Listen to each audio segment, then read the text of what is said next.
প্রকাশের বিষয় নয়। আমরা 16 বছর পরে বিরাট বিদ্রোহ ঘোষণা করেছিলাম যে অভ্যুত্থানের মাধ্যমে। স্বৈরাচার পতনে যাতে 16 বছর অপেক্ষা করতে না হয়, অন্তর্বর্তী সরকার সেই কাজ করছে বলে জানিয়েছেন প্রধান উপদেষ্টা ডক্টর মোহাম্মদ ইউনূস। তিনি বলেছেন, আগামী দিনে কেউ স্বৈরাচার হতে চাইলে জনগণ সঙ্গে সঙ্গে তাদের পতন ঘটাবে। জনগণ রাস্তায় নামলে কোনো শক্তি থামাতে পারে না।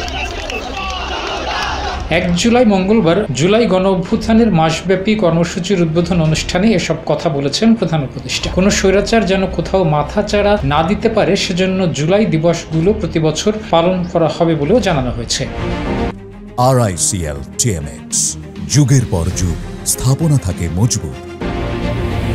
প্রধান উপদেষ্টা বলেছেন, এই অনুষ্ঠানমালার মাধ্যমে জুলাই আগস্ট মাস জুড়ে গত বছরের একটি প্রতীকী দিনকে আবারও পুনরুজ্জীবিত করা হবে। এছাড়া যে লক্ষ্যে শিক্ষার্থীরা নিহত হয়েছিল, আহত হয়েছিল, সে লক্ষ্য বাস্তবায়নে নতুন করে শপথ নেওয়া হবে। প্রধান উপদেষ্টা বলেন, জুলাই আগস্টের পুনরুত্থান কর্মসূচি সফল হোক। এই অনুষ্ঠানমালার মাধ্যমে স্বপ্ন আবার নতুন করে জেগে উঠুক, ঐক্য আবার সর্বমুখী হোক, অটুট হোক।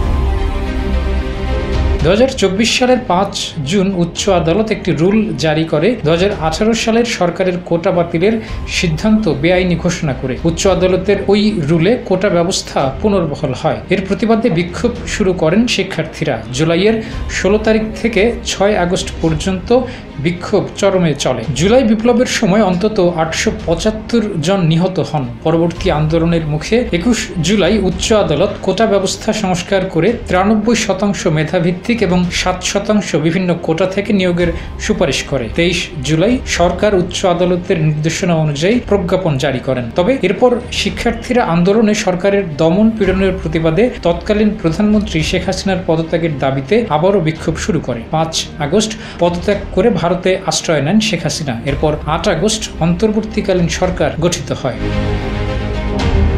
ডেস্ক রিপোর্ট, জয় জয়।